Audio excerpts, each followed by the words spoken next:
ভারতীয় ন্যায় সংহিতার পরে ডাক্তার বাবুদেরকে সুরক্ষা প্রদান করেছে ভারতীয় ন্যায় সংহিতা, ভারতীয় আইন।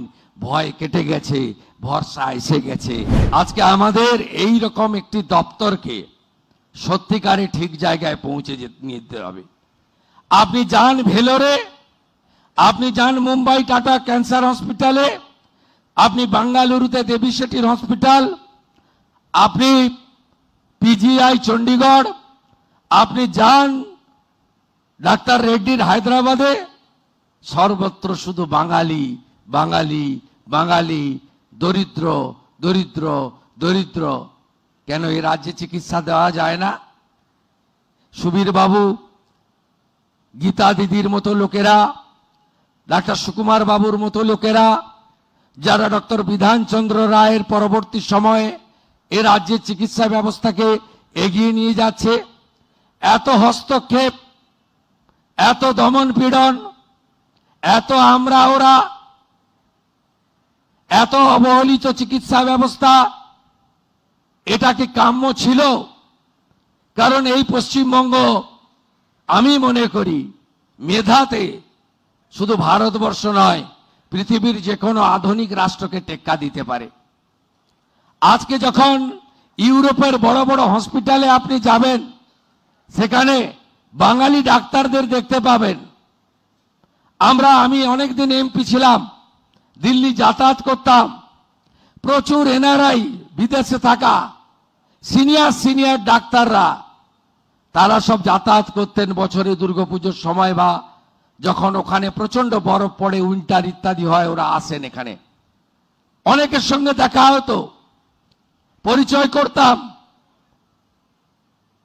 কেউ যুক্তরাষ্ট্র, কেউ যুক্তরাজ্য, কেউ জার্মানি, কেউ ফ্রান্স, কেউ কানাডা, সব বড় বড় হসপিটালগুলোতে নেতৃত্ব দিচ্ছেন, এইচওডি হয়ে বসে আছেন এই বাঙালি চিকিৎসকরা। আর বাংলার লোকগুলো ভেলোরে লম্বা লাইন দিয়ে দাঁড়িয়ে আছে। বাংলার লোকগুলো মুম্বাই টাটা ক্যান্সার হসপিটালের সামনে লাইন দিয়ে দাঁড়িয়ে আছে। তার সঙ্গে অন্য রাজ্যের লোক দাঁড়িয়ে আছে, তার হাতে আয়ুষ্মান ভারতের কার্ড, এমআরআই স্ক্যান, রক্ত পরীক্ষা। পাশে থাকায় উত্তরপ্রদেশ গুজরাটের লোকটাকে টাকা দিতে হচ্ছে না, আয়ুষ্মান ভারতের কার্ডটা দেখাচ্ছে। আর পশ্চিমবঙ্গের লোকটা, গরিব লোকটা ওর দিকে তাকিয়ে আছে করুণ দৃষ্টিতে, আর 12,000 টাকা, 14,000 টাকা, 18,000 টাকা পরীক্ষার বিল মিটাচ্ছে। এটাই কি বাংলায় কাম্য ছিল? এটাই কি বাংলায় কাম্য ছিল?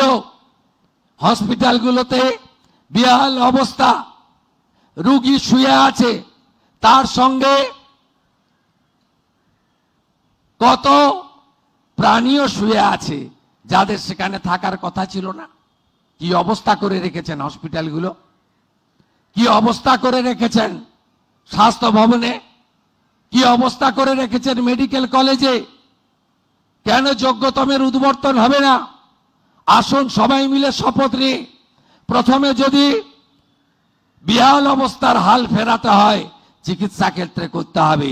এই 1.5 মাসে আয়ুষ্মান ভারতের মৌ চুক্তি স্বাক্ষরিত হয়েছে। এই 1.5 মাসের মধ্যে আয়ুষ্মান ভারত চালু হয়েছে। এই 1.5 মাসের মধ্যে আজকে এই মহতি দিনে, আজকের এই সুন্দর দিনে, আজকের এই অত্যন্ত গুরুত্বপূর্ণ দিনে আমরা এই কয়েকটি ছোট্ট প্রয়াসের মধ্য দিয়ে স্বামীজির যে মহান মন্ত্র চরৈবতী চরৈবতী, এই মন্ত্রে আমরা এগিয়ে যাই। চিকিৎসকদের জন্য,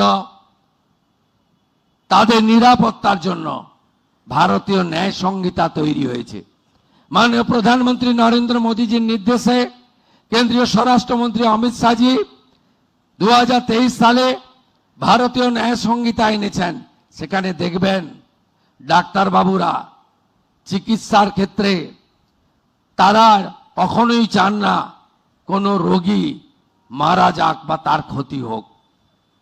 একটা দুটো যে এক্সেপশন নেই তা নয়, আমি সবাইকে ডিফেন্ড করছি না, কিন্তু যে আতঙ্কের পরিবেশ ছিল, যে ভয়ের পরিবেশ ছিল, তার ফলে যে চিকিৎসা আপনারা করতে পারতেন রেফার করে দেওয়ার মানসিকতা তৈরি হয়েছিল। ভারতীয় ন্যায় সংহিতার পরে ডাক্তার বাবুদেরকে সুরক্ষা প্রদান করেছে ভারতীয় ন্যায় সংহিতা, ভারতীয় আইন। ভয় কেটে গেছে, ভরসা এসে গেছে। আরো ভালো ভালো খবর দেখতে সাবস্ক্রাইব করুন বাংলা হান্টের ইউটিউব চ্যানেল। বাংলা হান্টের আরো খবর দেখতে নজর রাখুন। বাংলা খবর মানেই বাংলা হান্ট।